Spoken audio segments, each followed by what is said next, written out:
Now we are on the munch of Sanjeevani. It's United Against Cancer. All of you are survivors. And it is perhaps to take the story of hope forward and multiple challenges. So if I may start with you, Lisa. You went public with the diagnosis and you chose the platform of the Toronto Film Festival. That takes a lot of courage. Now where do you find that courage and why did you do it? Thank you, first of all, and thank you for having me here. I'm very honored to be sharing the stage with Yuvraj, who's I'm a great admirer of his superhero qualities, which for me I define, sorry, I don't really actually watch cricket, if you can believe it or not. Okay. But, you know, for his incredible resilience and also the philanthropy that has followed his battle. And Anurag, of course, I am a great admirer of your craft. And then, you know, my admiration goes even deeper after understanding what you've been through as well. Yeah, so, you know, I think that cancer as a disease is also so multi-layered, and I think that there's a lot of misunderstanding. There's so many different types of cancers, and each cancer comes with its own prognosis, diagnosis. It's actually all put in one bucket, but they're very different. And you know, the point of that is that each patient, their journey is so incredibly individual. And I guess for me, when I was diagnosed, I was 37. And you might say I was riding on a bit of a high in life. At the same time, I was ignoring a lot of the signals that my body was giving me. Okay. And, you know, like everyone, I was had fallen prey to that hustle culture. And if I was feeling really fatigued, I would just, you know, maybe cut out my rice, drink more coffee. But, you know, I'd do anything except go to the doctor, which is my bad. And finally, I couldn't ignore the signs, and you know, the investigations led to me being diagnosed with multiple myeloma. And it just so happened that everything coincided. I was diagnosed in August of 2009, and I had a film coming out in the Toronto Film Festival in September 2009. So I was obviously put in a very strange situation. Because I immediately started treatment, and part of my treatment was steroids, very, very heavy steroids, and anyone who's been on steroids knows that they will actually change your appearance. So I bloated up, you know, I was 40 pounds overweight, and that's not a big deal when you're saving your life, but when you have to step on the red carpet, it's a bit of a big deal. So I had to make a very quick choice about whether I hide or I could actually use this particular event of being on the red carpet, which is often used to talk about glamour or film release, or in the case of women, you know, often women are criticized and, you know, basically torn apart, you know, on the red carpet. I realized that I could actually subvert that moment to, first of all, talk about my cancer, which is a very relatively rarer cancer. You might call it an orphan cancer. And as we all know in the cancer community, the louder, more strident cancers get more research money and more attention. So I realized maybe, even though I was grappling with this really distressing situation, I thought maybe I can actually use this situation, first of all, to bring a little bit of attention to my cancer. Second of all, I felt like maybe it will break this stigma, because I personally could not understand why everybody around me was advising me not to speak about my cancer publicly. It didn't make any sense, because first of all, I didn't feel I was to blame. And then second of all, we know that cancer is something that is becoming more epidemic. Yes. You know, everybody knows someone who's affected. So why are we pretending? Why are we hiding this? Where does the shame come from? And the third question, which was even more deeply personal, was I had actually always felt very deeply uncomfortable on the red carpet. I didn't feel I belonged there. I didn't like being, you know, critiqued and pulled apart as a woman, or simply only judged on my appearance. So I felt that I could take all of these three factors and put them together, stand on the red carpet, 40 pounds heavier than my normal weight, but actually feel very empowered by this moment. And, you know, when I wrote my book about it, I said that actually my shoes don't fit because my feet were so swollen, but ironically, I actually stepped into my body in that moment. And it also gave me purpose. When you're fighting cancer, for me personally, I guess I needed to also find a greater purpose, something larger than myself, also to distract myself. So to be honest, it wasn't courage. It was all of those reasons. But it still was a lot of gumption to be able to do that. And if I may just quickly back to you, Lisa, on the relapse that happened in 2012, that's a double whammy. How do you deal with that? Okay, you found the courage, the grit, the determination to fight it once. How do you fight it again? What went through you then? So the second round was obviously significantly different. I'd learned so much more about myself, my disease. And I just felt, because the first one was a huge slap in the face, because it was sudden and dramatic. The second, when I relapsed, we were monitoring my protein levels in my blood, the protein marker in my blood, so I could see slowly the relapse was happening. So my oncologist sort of prepared me. She said, you have to go in for treatment again. And in my case, it often means a stem cell transplant, which is not a picnic, not something I would actually advise. But I just felt deep inside that, look, I'm missing some part of the puzzle. Like there is a message coming to me beyond myself. Secondly, I just gotten married. So I was like, I have to fight this disease. Otherwise, my husband's going to want a refund very quickly. Like we had literally just gone through the shadi, everything like that, setting up a new house, etc. I don't know where, I mean, you could say that I have a quality that, you know, my mother would have argued was very irritating, but has somewhere come in handy. I'm very stubborn. I'm very stubborn, so when I see a challenge, I refuse to back down. And I think that I understood with my relapse that my body, again, was trying to communicate something to me. So what I ended up doing, that's when I ended up taking the holistic world, or what we call complementary, alternative, I don't know the exact terminology you want to use, that I'm aligned with, and mix that very, you know, and mesh that with allopathic medicine. Okay. Because I decided to go back on maintenance therapy, so I was taking the drugs that my oncologist advised, but I also went off and changed my lifestyle, you know. I mean, it's very enlightening to hear also like the way that Luke described it, you know, of enmeshing the two. That really is something that somehow or the other I stumbled upon through trial and error. And I went off to a retreat center called the Hippocrates Health Institute.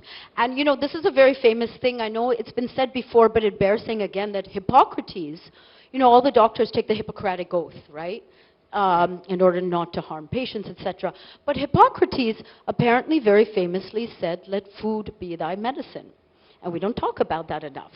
And so in this center, I learned a lot more about, you know, lifestyle changes, how to feed myself. We did a lot of, you know, alternative things without ever giving up my medication.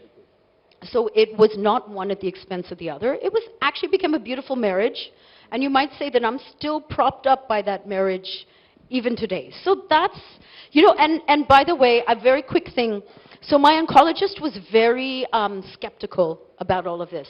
But I went off and I did my treatments, and I saw a lot of also people who helped me, also emotionally, spiritually, all of that stuff, while taking my medication. After 3 months, I went back and saw my oncologist, and we were supposed to prepare for my stem cell transplant. And my cancer was gone. It was gone. Wow. And you know what she said to me, of course, being a good clinician, but now she had become a friend, she said, listen, I don't want to know what you're doing, but just keep doing it, whatever you're doing. Yeah, day in and day out, you've got to do it. Big round of applause for Lisa Ray. You know, you can go on endlessly in terms of conversations, because there are so many lessons. Every line she said, there is a lesson to be learned. Just like there is a lesson to be learned from the man who was told that he's just got 2 weeks, and that was what, 20 years ago? 2004. So it'll be 20 years in 2024. Yeah. You're going to be a parent, and leukemia hits you. And here you are, Anurag Basu. Tell us your story. Yeah, in a typical Bollywood screenplay, when everything is going right for the main protagonist, there is a twist in the tail waiting for him. He will and he will relate and she will relate. Abhi dukho ka pahar phutega uske upar. Aur fir phutta hai. So, same thing happened. My film was hit. I was signed, super hit, and I was signed by many producers. My wife was pregnant, and then this happened. And yeah, so I was being treated in a hospital where the doctor said 2 weeks. Because I don't blame them, because the line of treatment they were, I was going through is not working on my body. And I was deteriorating every day. Then I got shifted to Tata Hospital. And so it was, I remember when I was shifted to Tata Hospital, I was actually bleeding buckets of blood that time. Every internal organ were bleeding inside. And when I thought I would die in an ambulance when I was shifted to Tata Hospital, I was so bad. And immediately after Tata Hospital, I reached there. I was taken to ventilator. I was inside the ventilator for 3 weeks, actually, in fact. So it's nice if you talk about willpower and miracle, I'm here, but actually it's my oncologist, my doctor, because I was senseless. I was in my ventilator. I didn't know what was happening with me. And my family was suffering. My caregiver, my family, my wife, my mother, my father. I was senseless. So I think we all have different paths, different ways to recover. We all are, but bottom line is, the decades of research done by scientists and the doctors, they have made the recovery easier. And I've personally seen my doctors, Dr. Banavli, Dr. Badwe and his team there. Yes.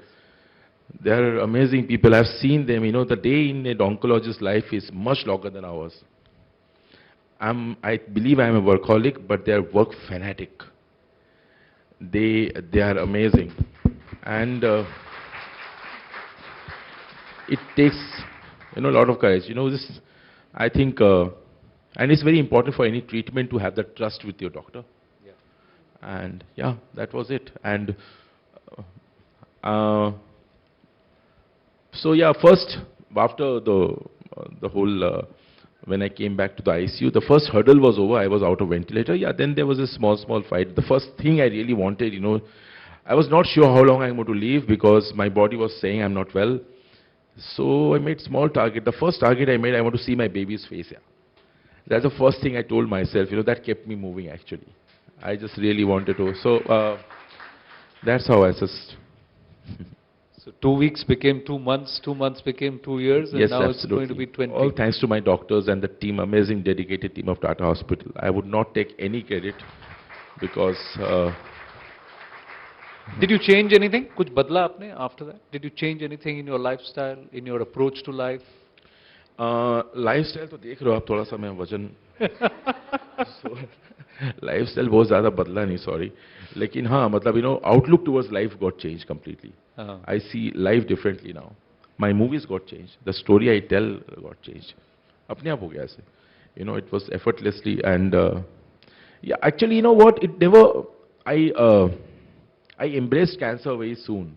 I never questioned. I didn't have that syndrome of why me, why now. That never sinked in actually. That really helped me to recover faster. Yeah.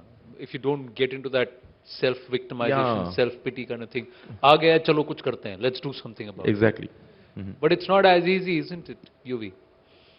Man of the series, 2011 World Cup, everything's going for you, start of the moment, and suddenly this entire talk about the diagnosis, I still remember.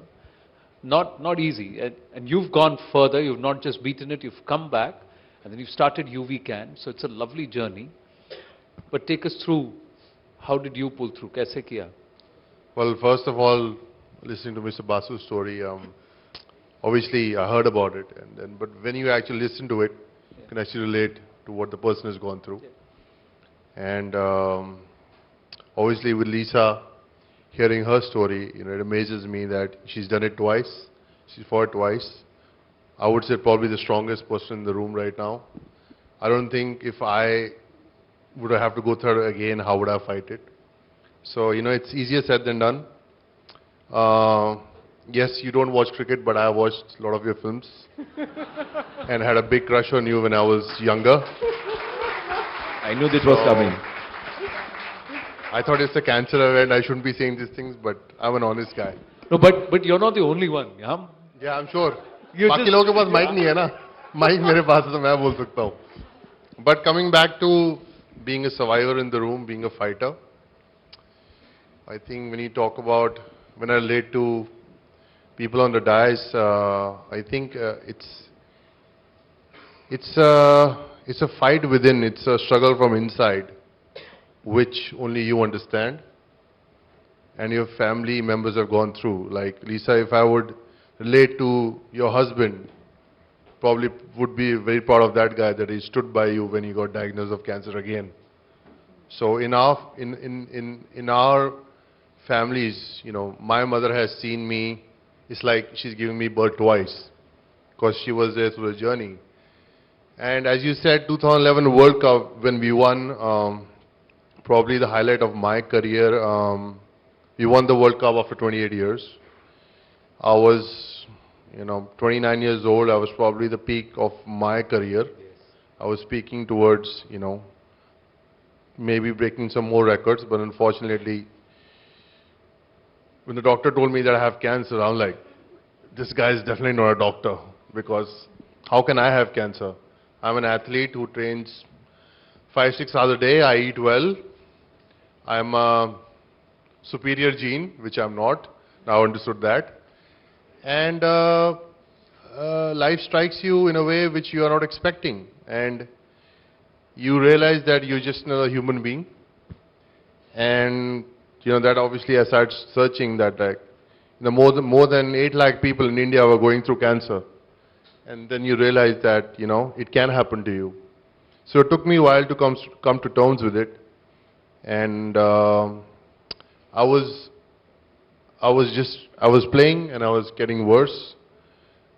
And then eventually my doctor said that you have 3 to 6 months left. Now it's your choice. You want to go on the cricket field, die there, or come and get treated. I was like, I don't mind dying actually, because I don't want to stop playing. That was my biggest fear, and we all have fears. I think the fear of cancer is more than actually going through the treatment, because it scares you for life. And as Lisa said that, she spoke about it, and I thought, when I was hiding away from it, and when I came to terms with it, I was like, this is my time to talk about it. And, be inspiration for people out there that I'm fighting it.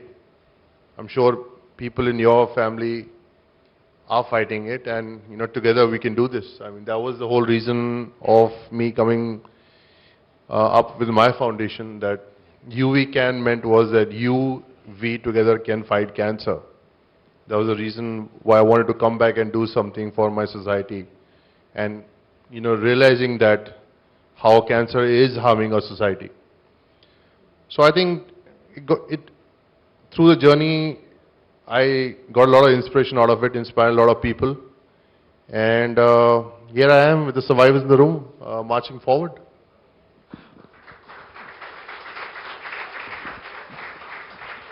Let me put this to all of you. I'll start with you, UV, and then Anurag, and then we'll come through to Lisa.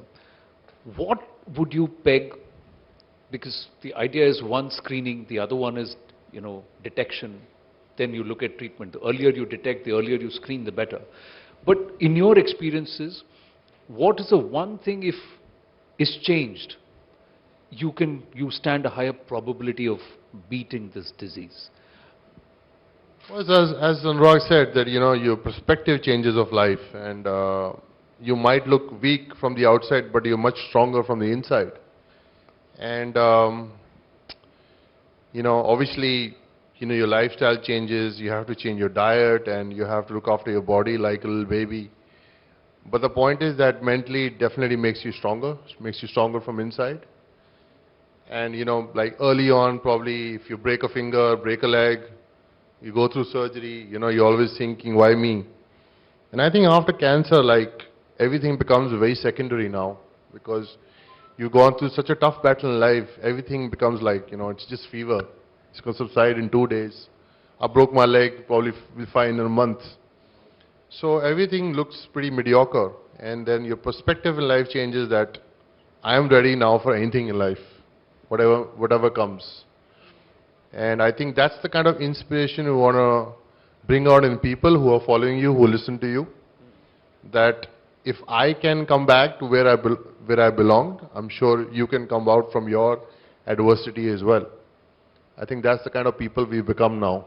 Did your body change or did your psyche change when you recovered and then you wanted to get back onto the cricket field, right? You wanted to prove to yourself. How difficult was that? Or did you feel that kuch to badal gaya hai, it's going to be tough? Definitely my body changed and obviously, put on weight, and I just looked at myself in the mirror. I had no hair. I didn't like the look of it. And I mean, you come to terms with it, and then I want to get back on the field. People said that I won't be able to play again. I came back and played in 6 months. I was not fully fit. I went back to training, went to training for almost a year. Took me a year and a half to get back to full fitness, and it was just mind over matter. And everybody said that he would not be able to play again, and I came back and scored my highest one-day score. So it is you who has to decide your journey, not what people's opinion about you. But where do you find the strength? Two parts, Anurag ji. I want to ask you this. Did you ever think, okay, I've got it, you accepted it.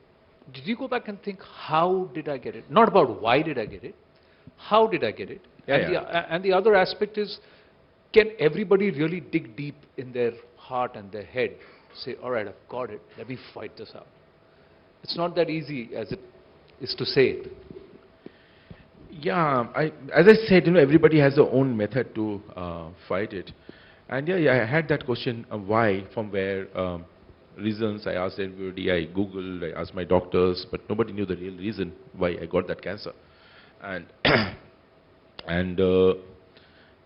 I'll tell you my method. I just tell you, I just made small targets for myself because I couldn't get up off the bed, and there was this bench, the stool, which was just 2 feet away. And it took me 1.5 weeks actually to go there and sit there on my own. So that was my first target. I will go there and sit on my own. Then the next was to go to the loo. I wanted to go to the loo myself, so it took me another week. So I created small targets for myself. Then coming out of the hospital, going on set. In fact, Gangster I shot. Everybody told me not to shoot during chemotherapy.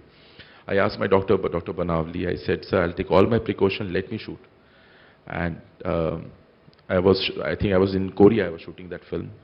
And I had all the mask on and everything. And so I shot Gangster during my chemo. And wow.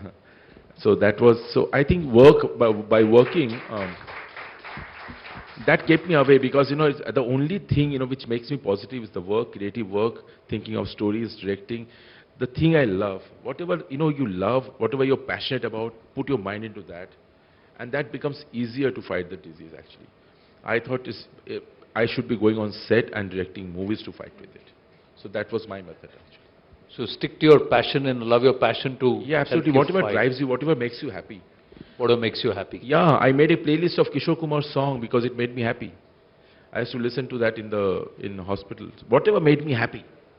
I did everything, whatever made me happy. And more than that, your caregivers, your people who are close to you also have that mindset. Your mother, your father, your wife, they should have that mindset because, you're looking at their faces every day. They are coming to you. And that's true. And I wanted to ask you that. Did you ever worry that It's the look, it's the way my husband looks at me, it's the way my loved ones look at me. Is that going to change? Were you looking for that change in the look? And because that perhaps is the biggest hit on you, right? Because you feel that if they've given up on me, who's going to back me out?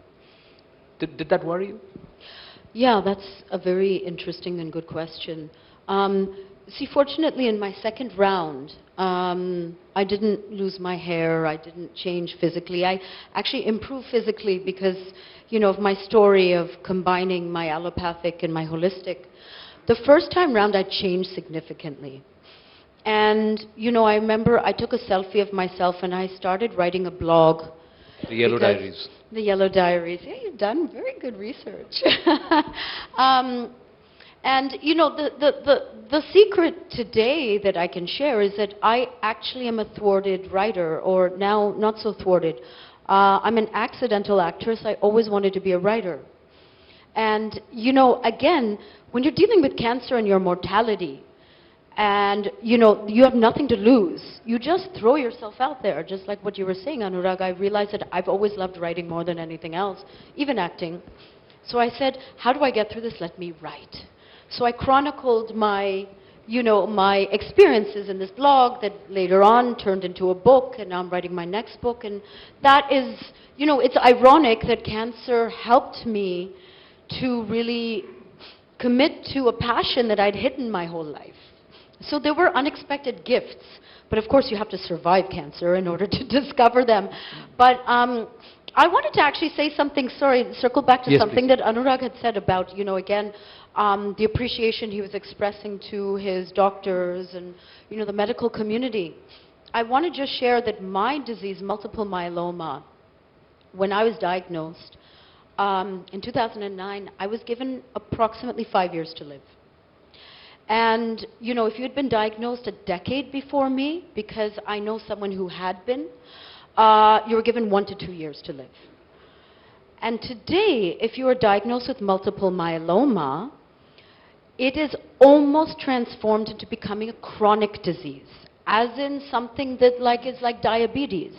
You know, you take your medication, and maybe it's not fun, perhaps you have to do a stem cell transplant, but there is today so much hope, and the prognosis for patients has been radically transformed. And this we owe a huge debt to the medical community. You know, so I want to thank again all the doctors, all the researchers, everything that goes into extending patients' lives, because I understand what it takes. Research takes many, many years, and then getting a drug to the market takes so many years, and it's really painstaking. And sometimes, perhaps, you know, even great researchers, even doctors might not see the patient at the end of it. So as the patient sitting here, as all of us maybe, we all really want to thank you all for the great work that you do. You know, we're here today because of you. And because of the advancements in the medical community. And, you know, I keep track of things. You know, I make it my business now to keep track of innovations that are coming along in cancer therapies. I know that, for instance, immuno-oncology is huge in blood cancers now, right? Yes. There's like huge, incredible hope and promise that's happening in immuno-oncology. So we have to keep talking about that. What we need to do is spread this word of hope. You know, also, not just patients, but I think to society in general. Because I want to share one other little anecdote. You know, I have a very dear friend, and I know that this is quite typical, and she's just been feeling under the weather. And I was with her in Bombay, and I said, you should just go and get yourself checked, you know, just go and check all your markers. And her first reaction was like, no, I don't want to know. I don't want to check anything. And I said, you think that if you don't get tested, somehow you won't know, but like everything will be fine? And, you know, I don't want to judge her, but I just want to highlight this fact is that a lot of us do live in that. Like, I was that person, you know, before I was diagnosed. Now I'm completely transformed, and I'm the first one, like, I will take you by the hand and take you to the doctor, you know, if I really care about you and I want you to get checked. But I was someone who avoided also doctors and, the medical fraternity as much as possible until the last possible minute. And that's why we need to discuss this, because there's no reason for that fear anymore, because first of all, we're sitting here today. We all have gone through our journeys. They've all been really difficult. But not just that. I mean, again, medicine has evolved so much. And also early detection, really, like we always say, prevention is better than the cure. Right? So that's really what we should be talking about. Well, time's up for this conversation, but with the promise that we'll continue this through the course, and it doesn't end here. This is just the beginning. Yuvraj, Anurag, and Lisa, big round of applause to them. Thank you so much for joining us here on this platform that is Sanjeevani, where we plan to be united against cancer. Thank you very, very much. Thank you.